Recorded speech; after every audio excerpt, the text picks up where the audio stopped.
Hello students, myself Dr. Yashraj Pardeshi from Academy of Biology.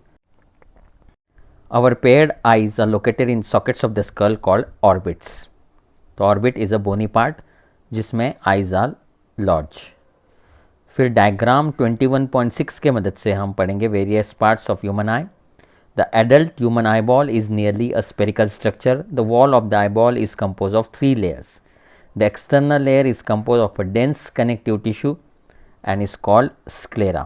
तो सब में बाहर रहता है sclera which is made up of dense connective tissue. The anterior portion of this layer is transparent and it is called cornea. तो यहाँ पर जो मैंने अभी ग्रीन मार्कर से जो एरो किया है that is cornea. The middle layer is choroid. It contains many blood vessels and looks bluish in color. The choroid layer is thin over the posterior 2/3 of the eyeball, but it becomes thick in the interior part to form the ciliary body. So this is ciliary body.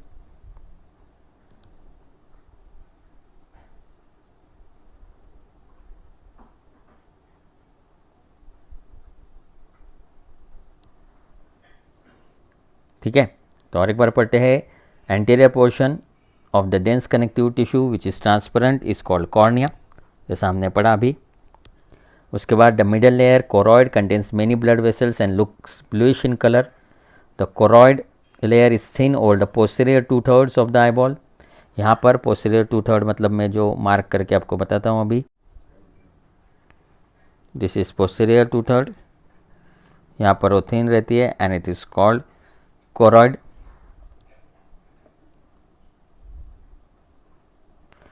In the anterior part it becomes thick and is called ciliary body, जो मैं अभी green marker से share कर रहा हूँ, that is ciliary body, जो तैयार करती है एक्वियस ह्यूमर, जो आगे हम पढ़ेंगे. The ciliary body itself continues forward to form a pigmented and opaque structure called iris, which is the visible colored portion of the आई. तो सिलेरी बॉडी का ही फॉरवर्ड प्रोजेक्शन जो मैं यहाँ ब्लू मार्कर से मार्क कर रहा हूँ, that is iris, which is the visible color portion of the eye. It is a pigmented and opaque structure. The eyeball contains a transparent crystalline lens, आप diagram में देख सकते हो, और lens is held in place by ligaments attach to the ciliary body. तो आप देख सकते हो ये ग्रीन कलर का, और एक बार मैं ड्रॉ करके बताता हूँ. दिस इज सिलेरी बॉडी, ये पूरा सिलेरी बॉडी है, और इसको अटैच होता है lens with the help of ligaments, जो मैंने डार्क ब्राउन मार्कर से अभी ड्रॉ किया है. So ligament help the lens to be in position. It is the lens is attach to the ciliary body by ligaments. In front of lens, the aperture surrounded by the iris is called pupil. तो जहाँ मैंने P लिखा है that is pupil.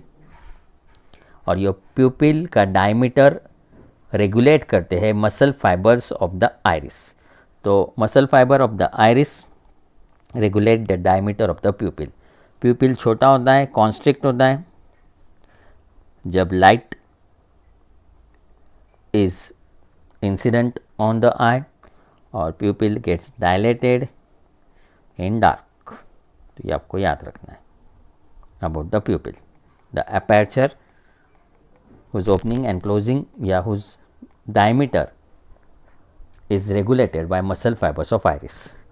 फिर हमने 2 layer पढ़ी, outer sclera cornea, middle choroid, उसका interior projection ciliary body.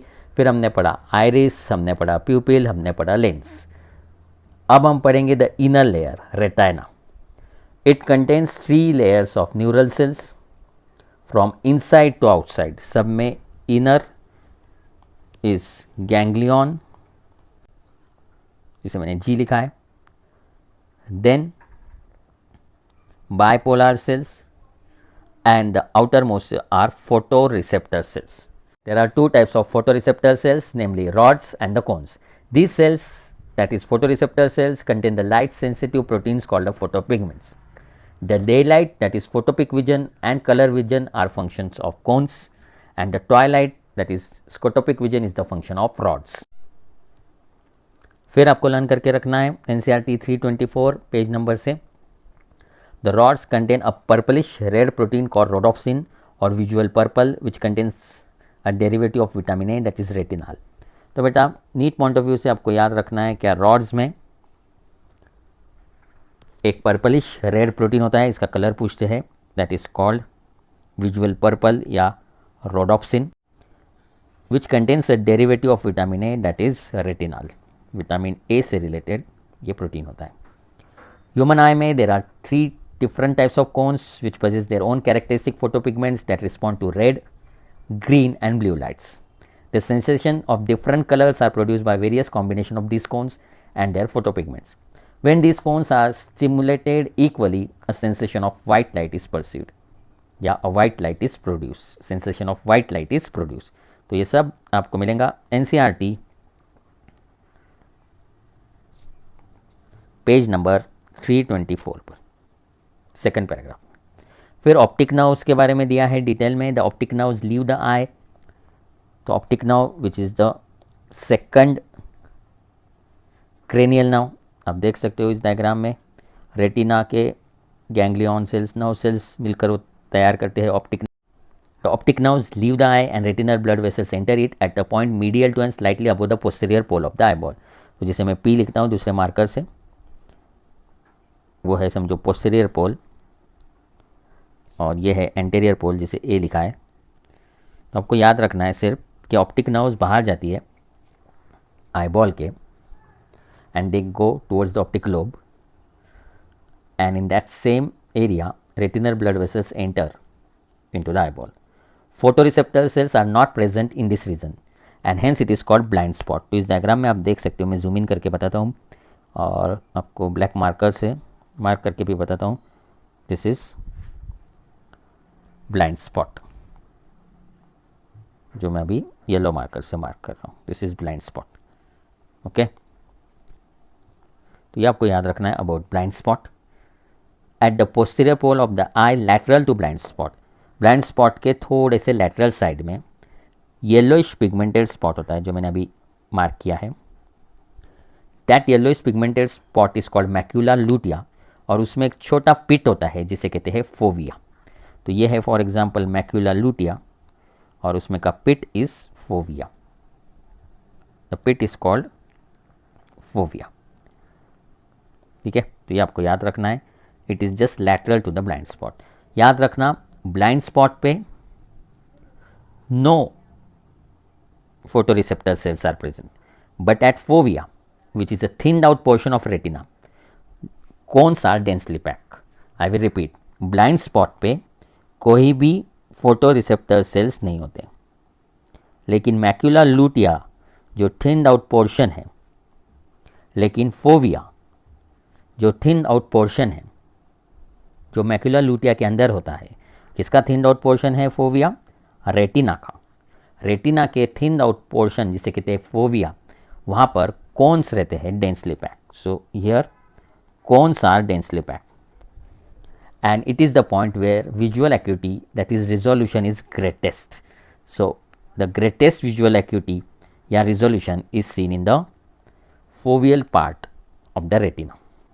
The space between the cornea and lens is called aqueous chamber, जो मैं यहाँ आपको शेड करके बताता हूँ, जो ब्लैक मार्कर से मैंने शेड किया है, the aqueous chamber, the space between cornea and lens. It contains a thin watery fluid called aqueous humor. तो aqueous chamber के अंदर होता है the fluid called as aqueous humor. Humor means fluid and it is thin and watery. It is secreted by the ciliary body. वैसे ही posterior side में lens और retina के बीच के चेंबर को कहा जाता है posterior chamber या vitreous chamber, and it is filled with transparent gel called vitreous humor. The space between the lens and the retina is called vitreous chamber and it is filled with a transparent gel या gel like fluid called vitreous humor and it is non-replaceable. ये replace नहीं होता है.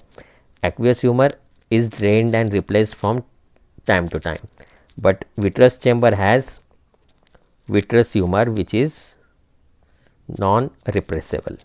ठीक है, vitreous chamber को posterior chamber कहते हैं, it is wider in size, और एक्वियस चेंबर को एंटीरियर चेंबर भी कहते हैं। तो ये आपको याद रखना है। अब हम पढ़ेंगे मैकेनिज्म ऑफ विजन, जो एनसीईआरटी के पेज नंबर 324 के लास्ट पैराग्राफ में दिया है। The light rays in visible wavelength focus on the retina through the cornea and the lens.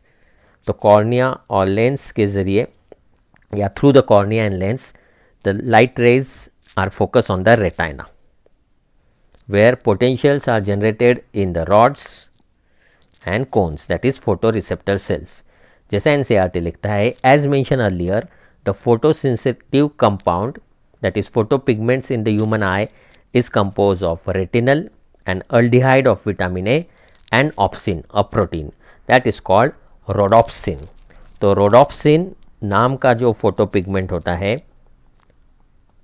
Light rays जब उस पर गिरती है तो there is dissociation of retinal from obscene. जैसा यहाँ लिखा है, dissociation of retinal from obscene resulting in change in the structure of obscene.